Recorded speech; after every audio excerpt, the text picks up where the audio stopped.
Hello students, class 12th English, textbook Flamingo, poem 2, an elementary school classroom in a slum.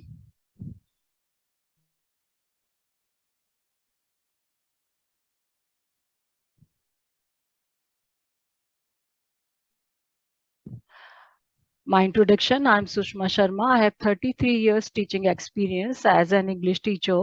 I graduated from LSR, Delhi University, and PG in English Economics and MEd. What is included in this video about poet, vocabulary enrichment, and explanation in Hindi line to line during lecture, explanation in English line to line during lecture, poetic devices, summary of the poem, and question answers of the textbook can be noted down from description. Introduction of the poet. Stephen Spandler was an English poet and essayist. In an elementary classroom in Islam, he has concentrated on theme of social injustice and class inequalities. The poet picturizes the condition of the slum children.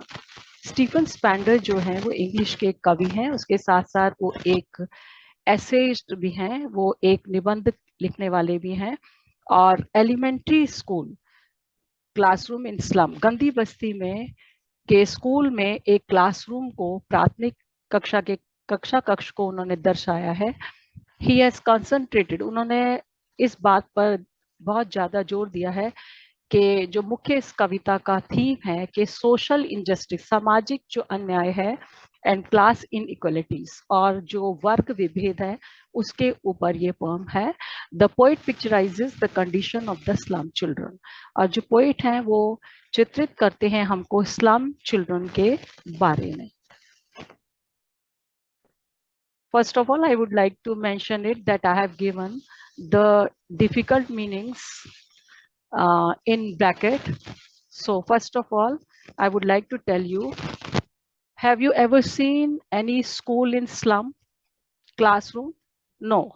So let's visit the classroom in a slum with the help of this poem.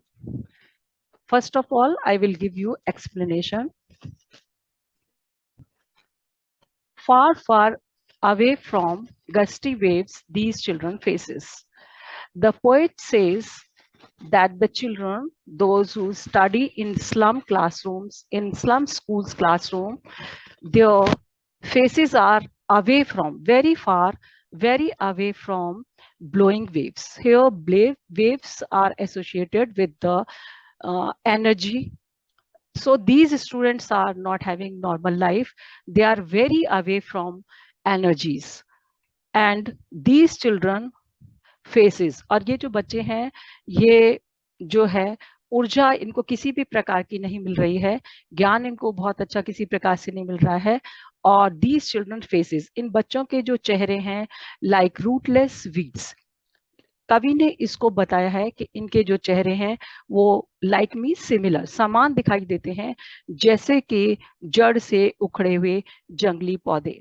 लेखक ने इसकी तुलना, faces की जो तुलना rootless weed से इसलिए की है क्योंकि वो बच्चे निर्जीव से दिखाई देते हैं. और and the hair torn round all their pallor, उनके जो बाल हैं वो चारों तरफ, उनके जो पैलर मीन्स फेस है ना, वो पेलनेस जो फेस पर है उसके ऊपर चारों तरफ उनके जो बाल हैं स्कैटर्ड ऑल अराउंड, डिसऑर्डरली, बड़े बेतरतीब तरीके से चारों तरफ फैले हुए हैं क्योंकि nobody is there at their home to look after them how they are going to school. कोई उनको ध्यान देने वाला नहीं है वो स्कूल कैसे जाते हैं. The tall girl with her weighed down head, और एक लंबी लड़की उस कक्ष में बैठी है जो कि अपना वेट डाउन है, जिसने कि अपना सिर झुकाया हुआ है. हो सकता है कि वो डिप्रेशन में हो. और द पेपर सीमिंग बॉय, फिर वो कभी एक दूसरे बच्चे की ओर दिखाते हैं कि जो बच्चा पेपर सीमिंग जो एकदम कागज के जैसा पतला दिखाई दे रहा है, वेरी थिन एंड वीक, जो कि बहुत कमजोर और बहुत पतला है बॉय, वो अंडर नरिश्ड है, माल न्यूट्रिशन है और वो बच्चा बहुत ही कमजोर है. विद रेड्स आईज, और उसकी आंखें जो हैं बाहर उभरी हुई हैं, निकली हुई हैं, ऐसे लगाई दिखाई दे रहा है जैसे रेड्स आईज। कवि ने उसको बताया ऐसे लग रहा है जैसे कि चूहे की आंखें, मतलब बाहर की तरफ निकली हैं। Maybe he suffering from disease of eyes, उसकी कोई आंखों की बीमारी हो। The stunted unlucky heir of twisted bones. अब लेखक जो है, कवि है, वो दूसरे बच्चे की इशारा करते हैं जो कि कैसा है, उसकी एबनॉर्मल ग्रोथ है, अविकसित है, और अनलकी, अनलकी मीन्स अनफॉर्चुनेट, बहुत ही ज्यादा अभागा है। हेयर ऑफ ट्विस्टेड बोन्स, उसने अपने पिता से पैतृक संपत्ति के रूप में क्या अर्न किया है, क्या कमाया है, उसने डिसऑर्डर प्राप्त किया है। उसकी जो बोन्स है, हड्डियां हैं, वो कैसी हैं, मुड़ी हुई हैं। रिसाइटिंग ओपनली डिक्लेयरिंग ए फादर्स नाल्ड डिजीज, और वो बच्चा जो है अपना लेसन अपने डेस्क से, फ्रॉम हिज डेस्क पढ़ रहा है, और नाल्ड डिजीजेस वो बता रहा है कैसे उसने अपने पिता से इस टॉनिक डिजीज को, इस बहुत पुरानी बीमारी को अपने पिता से प्राप्त किया है।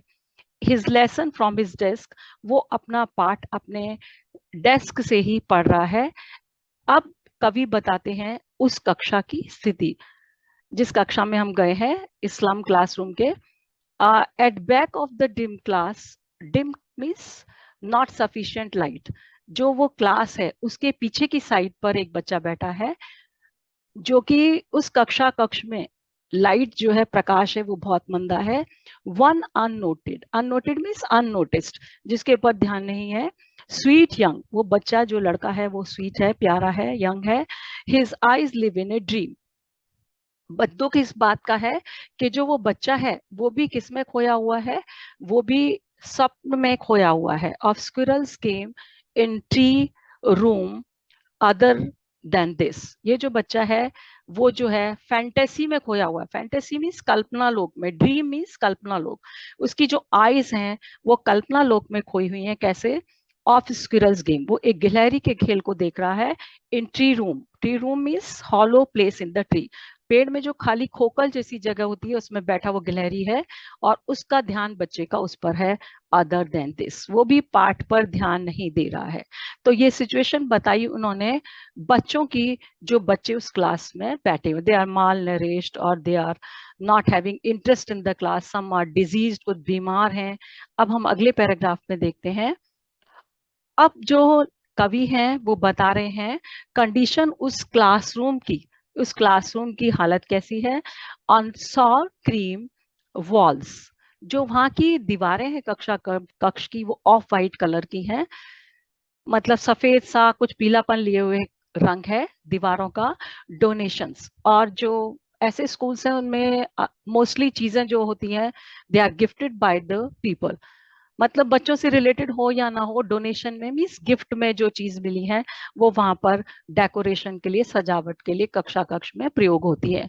शेक्सपियर है, एक शेक्सपियर का चित्र लगा हुआ है हेड का उस क्लास में, और it has nothing to do with the children because the Shakespeare is a poet of nature and love. Shakespeare जो है वो एक कवि हैं प्रकृति के और लव के, और इन बच्चों का उनसे कोई लेना देना नहीं है।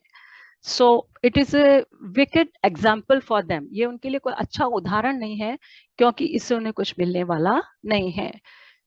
क्लाउडलेस एट डॉन और civilised home riding all cities. अब कवि बता रहे हैं कि अर्ली, एक चित्र लगा हुआ है कि अर्ली मॉर्निंग में, डॉन मीन्स अर्ली मॉर्निंग, प्रातः काल, क्लाउडलेस मीन्स बिल्कुल क्लियर है आकाश, कोई किसी तरीके का धुंध नहीं है, कोई स्मोक नहीं है, पॉल्यूशन के बिना है, बिना प्रदूषण के है। सिविलाइज्ड होम, ये जो इंस्टीट्यूशंस हैं, dome means institution which provide perfection, जो बच्चों को परफेक्शन प्रदान करते हैं, वो जो इंस्टीट्यूट हैं, dome means institution, schools, civilised डोम, वो जो चित्र में प्रदर्शित किए गए हैं वो एक एलीट क्लास के इंस्टीट्यूशंस हैं। राइडिंग ऑल सिटीज, ऐसे इंस्टीट्यूशंस दिखाई दे जाते हैं जो कि बहुत सारी सिटीज में चल रहे हैं। ये उस पिक्चर में चित्रित किया है। जो कंट्रास्ट है, belled, flowery, tireless valley. Belled means it is shown that it is situated in the natural surroundings, के ये जो स्कूल है वो प्राकृतिक सुंदरता के बीच में बसे हुए हैं, और जिनमें क्या है कि बहुत सुंदर संगीत है आसपास से सुनाई देता हुआ, और सराउंडेड विद फ्लावर्स, और वो चारों तरफ फूलों से आच्छादित है। ऐसा एक उदाहरण दिया है उन्होंने ट्रायोलिस वैली का, घाटी का ओपन हैंडेड मैप। अब कवि कहते हैं ये कॉन्ट्रास्ट है, एक तरफ तो जो बच्चे हैं स्लम स्कूल में उनके पास फैसिलिटीज नहीं है, बड़ी ही गंदी जगह पर है, भी आगे बताएंगे वो, awarding handed open handed maps. और जो अथॉरिटीज हैं, जो प्लान मेकर्स हैं, जिन्होंने इन योजनाओं को बनाया है, ओपन हैंडेड मैप, उन्होंने खुले हाथों से इन फैसिलिटीज को, अपॉर्चुनिटीज को गिवन इन अबंडेंस, प्रचुर मात्रा में प्रदान किया है to their own class. Own class means elite वर्ग, जो एक वर्ग है। क्लास जो बताया उन्होंने, दोनों क्लासेस में, दोनों वर्ग में जो विभेद बताया है, वही डिस्क्रिमिनेशन यहाँ दिखा रहे हैं कि जो ये जो संसार उन्हें प्रदान किया गया है, एलीट क्लास को, जो रिच संपन्न वर्ग है, उनको सारी फैसिलिटीज, सारी सुविधाएं बहुत बड़ी प्रचुर मात्रा में दी गई हैं। Awarding the world it's word, वो अपने ही संसार को है, और अपने ही संसार को अवार्डिंग मतलब वो चीजों को प्रदान कर रहे हैं। And yet for these children, now he has shown the contrast, and yet मतलब तब भी क्या हुआ है, for these children, now these children are indicating, ये चिल्ड्रन बता रहे हैं कौन से बच्चे बेटे, पुअर बच्चे। दीज विंडोज, ये आउटलेट्स हैं जो अपॉर्चुनिटीज की, जो फैसिलिटीज के, नॉट दिस मैप, ये उनका संसार नहीं है, देयर वर्ड, ये उनका वर्ड नहीं है। वेयर ऑल द फ्यूचर, जहां पर उनका सारा का सारा भविष्य painted with a fog. Fog means uncertainty, symbol of uncertainty. Uncertainty means जो वहां पर कोई भी निश्चित नहीं है उनका भविष्य, वो सारा का सारा उनका भविष्य पूरी तरीके से अंधकार में है। ए नैरो स्ट्रीट, एक narrow means crowded street, crowded street means lane, एक ऐसी लेन है, ऐसी सड़क है जो कि बहुत ज्यादा भरी हुई है, क्राउडेड है, भीड़ भाड़ से, सील्ड, और दूसरी तरफ देखेंगे तो sealed with a lead sky, और जो उनके ऊपर जो आकाश है वो पूरी तरीके से चोक्ड मतलब पूरी तरीके से बंद हो रहा है। कैसे हो रहा है, क्योंकि उसमें ग्रे और ब्लू कलर की पॉइजनस गैसेस हैं, जहरीली गैसेस हैं, धुआं है। Sky far from reverse and keeps, ये आज ये चीजें दूर हैं किससे, केप्स से, केप्स मीन्स है अंतरीप, और रिवर्स नदियों से। And stars of words means है, ये इन बच्चों को ना तो कोई फैक्ट्स पता है और ना ही कोई information. Next paragraph number 3, surely Shakespeare is a wicked, the map a bad example. कह रहे निश्चित रूप से शेक्सपियर का जो चित्र है वो क्या है, नॉट गुड, इन बच्चों के लिए अच्छा नहीं है, क्योंकि मैंने पहले भी आपको बताया है जो शेक्सपियर है वो लव और नेचर के कवि हैं, तो इन बच्चों का नेचर से भी बेचारों का कुछ लेना देना नहीं है। तो ये एक जो शेक्सपियर का चित्र है, ये एक अच्छा उदाहरण नहीं है जो उनकी कक्षा में लगा है।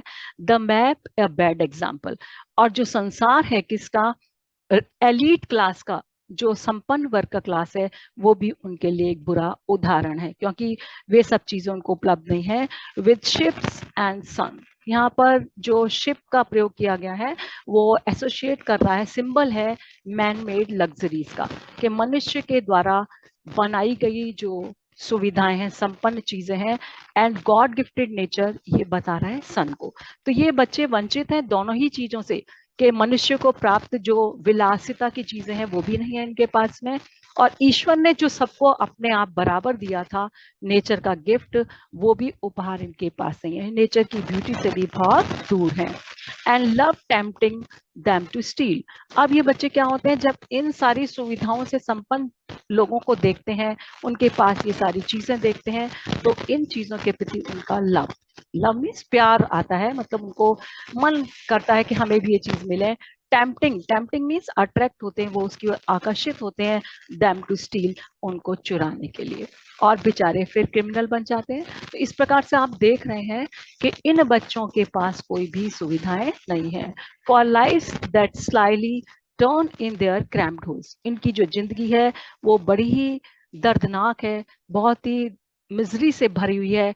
दैट स्लाइली, जो चुपचाप से कहाँ सीक्रेटली बहुत शर्माते वो घुस जाते हैं, वो कहाँ पर, turn in their cramped holes, narrow lens में वो चले जाते हैं, वहां पर ही वो रहते हैं। बहुत सकड़ी जो होल्स हैं, मीन्स स्मॉल हटमेंट्स हैं, होल्स मीन्स यहाँ पर गड्ढों में नहीं रह रहे हैं वो बेटे, यहाँ पर मतलब है कि वो ऐसे स्मॉल हटमेंट्स में रहते हैं, झुग्गी झोपड़ियों में, जो नैरो लेन्स में है। फ्रॉम फॉग, फॉग मीन्स मैंने आपको बताया था uncertainty, confusion, to endless night, और उनका जीवन जो कैसा है, धुंधला है, जिसमें उनको अपने भविष्य के बारे में कुछ भी नहीं पता। एंडलेस नाइट और नेवर एंडिंग नाइट, और वो पूरी तरह से कभी ना खत्म होने वाली एक रात के समान है। ऑन देयर स्लैग हीप, अब ये जो बच्चे हैं कहाँ रहते हैं, स्लैग हीप, ये जो मैल का, स्लैग मीन्स मैल, मैल का जो ढेर है, जो इंडस्ट्रीज का वेस्ट होता है, माइंस का वेस्ट होता है, उनके कचरों पर इनके रहने की जगह है। दीज चिल्ड्रन वियर, अब उन बच्चों की दयनीय स्थिति देखिए, ये बच्चे अंडर नरिश्ड हैं। These children wear skin peeped through bye bones, ये बच्चे इतने कमजोर हैं, है ना, ये क्या है, वियर स्किन मीन्स स्किनी, बहुत ही पतले से हैं, है ना, बहुत ही कमजोर हैं, तो वो कैसे दिखाई देते हैं, वेरी थिन, बहुत पतले और बहुत कमजोर। तो क्या होता है, पीप्ड थ्रू बाय बोन्स, ऐसे लगता है कि जैसे उनकी चमड़ी में से ही उनकी हड्डियां बाहर झांक रही हैं, पर इतनी दयनीय स्थिति है, जो बोन्स हैं, उनकी जो हड्डियां हैं, वो स्पष्ट रूप से दिखाई देती हैं उनके चमड़ी से बाहर। एंड स्पेक्टिकल्स ऑफ स्टील, अब कवि कहते हैं उन्होंने जो स्पेक्टिकल्स पहने, ये बच्चे क्या करते हैं बेटे, ये अपने पास तो सामान होता नहीं बेचारों के पास, तो ये डिस्कार्डेड गिफ्ट्स हैं, जो चीजें उनको यूज करते हैं, जो उनके साइज की हो, चाहे उन पर सूट कर रही हो ना कर रही हो, तो इन्होंने स्पेक्टिकल्स पहने। स्पेक्टिकल्स होते हैं आई ग्लासेस, जो आंखों का चश्मा होता है, नजर का, ऑफ स्टील, स्टील का उन्होंने पहना हुआ है, विद मैंडेड ग्लास, जिसको भी रिपेयर किया गया है। अब वो कैसा लगता है जब एक पतला सा बच्चा जिसकी हड्डियां बाहर झांक रही हैं चमड़ी से, और वो स्टील का चश्मा पहन ले, लाइक बॉटल बिड्स। अब उसको कंपेयर किया है यहाँ पर लेखक ने, कवि ने उसको समान बताया कि वो ऐसा दिखाई देता है, उसका ये जो स्वरूप है बच्चे का, बॉटल बिट्स ऑन स्टोन्स, कैसे, जैसे स्टोन्स में स्टैच्यूज, जैसे स्टैच्यूज पर हमने क्या कर दिया है, स्टोन की स्टैच्यूज पर, पत्थर की जो मूर्तियां हैं उन पर कांच के टुकड़े फिट कर दिए हों। ये एक व्यंग है ना, कि देखो ये बच्चे जो कितने गरीब हैं और इनकी स्थिति कितनी मिजरेबल है। All of their time and space, इनका जो पूरा समय और इनका जो एरिया है, जो भविष्य है, वो पूरी तरीके से कैसा है, फॉगी, फ्यूचर जो है अंधकार में है, धुंधला है, नहीं पता उनका भविष्य में क्या होगा। किनका, इन स्लम में रहने वाले, स्लम क्लासरूम में जो बच्चे पढ़ रहे हैं, जो स्लम में रहते हैं। स्लम जो जगह होती है बेटे, वो होती है place inhabited bye very poor, जो गंदी बस्ती होती है उसको हम स्लम कहते हैं, जहां पर गरीब बच्चे रहते हैं। So blot their maps with slum as big as doom, तो कवि एक कहता है कि इसलिए हमको क्या कर देना चाहिए, टेक अप, उनके इस्लाम को पूरी तरीके से हमको कोशिश करके खत्म कर देना चाहिए। मैप्स, जो ये संसार के दूसरे मैप्स हैं, with slum as big as doom, ये क्योंकि इस्लाम से इतने बड़े हैं, जैसे कि डूम मीन्स हेल, डिस्ट्रक्शन, है ना, ये हमारी पूरी बर्बादी का कारण है, और ये हमारे लिए नरक के समान है। तो हमको कोशिश करनी है कि हमको इनको बॉन्डेज से, जो स्लेवरी का ये जो बैरियर है, इससे हमें इनको फ्री करना है। नाउ पैराग्राफ नंबर 4, अब पोइट बहुत दुखी है और बहुत सैड है, तो वो एक अर्ज कर रहा है, unless governor, unless means until, जब तक कि governor, inspector, visitor, governor high authorities हैं ये, और इंस्पेक्टर हैं जो लॉज वगैरह को कंट्रोल करते हैं। विजिटर यहाँ पर जो लिया गया है, वो विजिटर का मतलब है the persons those who come for inspection, वो लोग जो इंस्पेक्शन के लिए आते हैं स्कूल में, इन सभी को कलेक्टिवली, इकट्ठा मिल करके हमको क्या करना होगा, हमको इकट्ठा मिल करके इनको, इनके लिए काम करना होगा। इनको क्या करना पड़ेगा, becomes this map becomes their window, ये जो मैप है, क्या सा जो संसार है, किसका, एलीट क्लास का, उच्च वर्ग का, जो उनको अपॉर्चुनिटीज और जो फैसिलिटीज हैं, सुविधाएं प्राप्त हैं, उनको बिकम्स देयर विंडो, वो उनके लिए वो एक आउटलेट बने, वो उनके लिए विंडो मीन्स वो उनके लिए एक खुली खिड़की बने, मतलब उन बच्चों को भी वो सब देखने का अवसर मिले, उनको भी वो अपॉर्चुनिटीज अवसर मिले और सुविधाएं मिले। And these Windows that shut upon their lives like catacombs, और ये जो विंडोज हैं उनके लिए, ये जो आउटलेट्स हैं उनके लिए पूरी तरीके से उनकी जिंदगी पे आके शट बंद हो जाते हैं upon their lives like catacombs. और उनकी जिंदगियां हैं जो कैसी हैं, कैटाकॉम्स मीन्स अंडरग्राउंड ग्रेव्स, जैसे कि they are buried in the graves, वो जैसे कि ग्रेव्स मीन्स होती है कब्र, जैसे कि उन्हें कब्र में दफना दिया गया है। ब्रेक ओपन, अब पोएट रिक्वेस्ट करते हैं, ब्रेक ओपन, तोड़ दो इस बॉन्डेज को, इस बंधन को, let them free and let them enjoy the same opportunities and facilities, उनको भी वो फैसिलिटीज और अपॉर्चुनिटीज दो, इनका ये बंधन है इसे तोड़ दो। Open till they break the town, अब ऐसा ना हो कि they will become aggressive, break the town, वो ही क्या करें, एग्रेशन में रिवोल्टिंग हो जाए, ब्रेक द टाउन, वो क्या हो जाए, रिवोल्टिंग ना हो जाए, विद्रोही ना हो जाए। इसलिए हमें इन बाउंड्रीज को, इन बैरियर्स को, इनको तोड़ना पड़ेगा। And show the children green field, और हमको इनको अपॉर्चुनिटीज, अवसरों को प्रदान करना पड़ेगा। And make their world run azure on gold sand, यहाँ जो एज्योर है ये शब्द जो यूज हुआ है स्काई के लिए, और ब्लू स्काई, और गोल्ड सैंड ये जो है यूज हुआ है, गोल्ड सैंड ये एक डेजर्टेड प्लेस है ना, गोल्ड सैंड। और ये जो एज्योर है ये पॉजिटिव सेंस में है कि हमको क्या करना है, हमको इतनी अपॉर्चुनिटीज देनी है कि जो उनका आकाश है वो जमीन पर उतर आए, और वो इस डेजर्टेड जगह पर अपना एक नया आकाश देखें, आकाश की ऊंचाइयों को छुएं। And let their tongues run naked, और हमको उनको अवसर प्रदान करने हैं जिससे कि वो दे कैन एक्सप्रेस देमसेल्फ, कि वो अपने आप को अपनी जुबान से अपने आप को व्यक्त कर सकें। रन इट मीन्स हमको उनको खुले अवसर देने हैं इनटू बुक्स, के वो बुक्स को पढ़ें। Allow them for higher education, उच्च शिक्षा के लिए उनको सुविधाएं प्रदान करें। The white and green leaves, यहाँ पर लेखक का मतलब है वाइट मीन्स हमको उनको बुक्स पढ़ने के अवसर देने हैं, एजुकेशन के अवसर देने हैं, वो अपॉर्चुनिटीज देनी है। और ग्रीन लीव्स का मतलब है हमको उनको जो है मनी भी जो वो से अर्न कर पाए, और जो उनको नेचुरल जो बाउंड्रीज है उनको भी हम ब्रेक करें। Open history theirs whose language is the sun, कहते हैं जब हम इनको ये अपॉर्चुनिटीज देंगे तो क्या होगा, देयर हुज लैंग्वेज इज सन, तो ये हिस्ट्री, ये जो इतिहास है वो उनके लिए खुलेगा, वो एक नए इतिहास की रचना करेंगे जिनकी लैंग्वेज इज सन मीन्स है जिनके अंदर वार्मथ है एंड स्ट्रेंथ है, जिनके अंदर जोश है, वार्मथ मीन्स जोश है, जिनके अंदर ताकत है। यदि हम उनको अपॉर्चुनिटीज देंगे, अवसर देंगे, तो वो एक नए इतिहास की रचना करेंगे। Devices. Simile, children faces like rootless weeds.